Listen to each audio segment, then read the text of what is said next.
She arrived at the airport like any other high-powered executive, dressed in elegance, calm in her stride and focused on her next meeting. Her assistant had already confirmed the flight, a first-class ticket, business itinerary, private lounge access. This was routine for her. After all, she wasn't just another traveler. She was the CEO of a global investment firm managing billions, one of the largest stakeholders in the very airline she was about to board. She stepped onto the plane with the quiet confidence of someone who'd worked her way through every boardroom, every challenge, and every stereotype thrown her way. She placed her briefcase in the overhead compartment, took her seat, and opened a folder to review a pending acquisition deal. Everything seemed ordinary until it wasn't. Two security personnel approached her, eyes fixed, expression unreadable. They leaned in. "Ma'am, we need you to come with us." Startled but composed, she looked up. "Excuse me, may I ask why?" They didn't answer. Passengers nearby began to whisper, heads turned, phones subtly came out, some even recording, others pretending not to notice. The air grew thick, not with curiosity, but with that unspoken tension that always surrounds a black person being questioned in public. It was familiar, too familiar. She calmly explained she was a first-class passenger.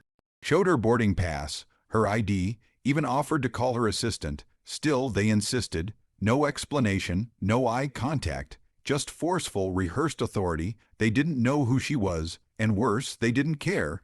She stood up slowly, holding her documents, still composed but burning inside. Not because of embarrassment, but because of the eerie silence from everyone else around her. No one asked if she was okay.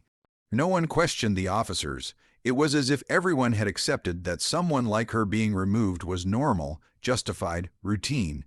She walked off the plane under the weight of invisible accusations. Was it the color of her skin? Was it the luxury she carried too confidently? Was it the discomfort some felt seeing power in a black woman? No reason was ever given. No apology was offered. She was escorted to a waiting area like a criminal, without answers, without dignity.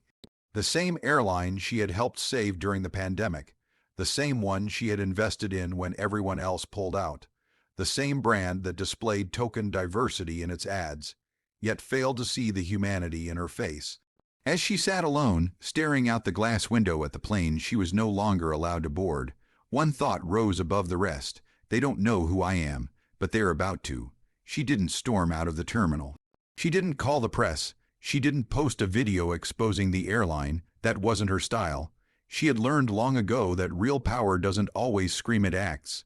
And when it acts, it doesn't just make headlines, it shifts markets. As she sat quietly in the back of her car, her assistant trembling with rage in the front seat, she opened her phone and made a single call. It went to her firm's legal director. "Pull the agreement. Freeze everything related to the airline," she said. The director paused. "All $5 billion. Every cent." She replied without hesitation. This wasn't about revenge. This was about principle. This was about accountability.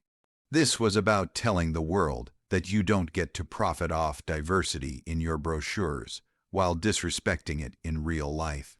She had invested in the airline years ago when they were struggling, had been part of their turnaround strategy, had even helped broker global partnerships that saved thousands of jobs.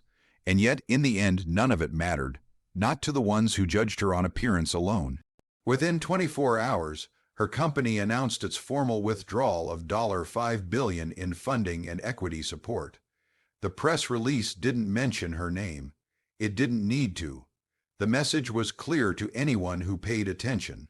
Panic erupted at the airline's headquarters. Their stock slipped instantly. Major outlets began running the story, and soon enough, reporters were piecing together who she was and why the sudden pullout happened. Internal meetings turned frantic, lawyers scrambled. Executives who had once praised her leadership now sought her forgiveness. They sent flowers, they sent letters, they asked for meetings. She declined them all. She didn't want a gesture. She wanted a system-wide change. She demanded new training programs to address racial bias, third-party investigations into previous complaints, and a diverse leadership review committee. Not because she wanted revenge, but because she wanted no one else to ever feel what she had felt in that moment on the plane. And the airline, they complied, every demand, every policy, publicly and humbly.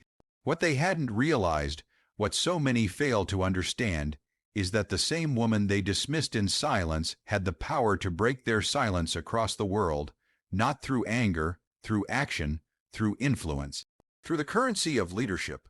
Her name began to appear not just in business magazines, but in cultural headlines, not just as a CEO, but as a movement, a symbol of what it looks like when strength, dignity, and power are used not just to rise, but to lift an entire conversation. She didn't speak loud, she didn't make threats, she simply reminded them, through billions and boldness, that respect isn't a favor, it's a right. And if they couldn't give it freely, she would take it by force, the legal, financial, and undeniable kind.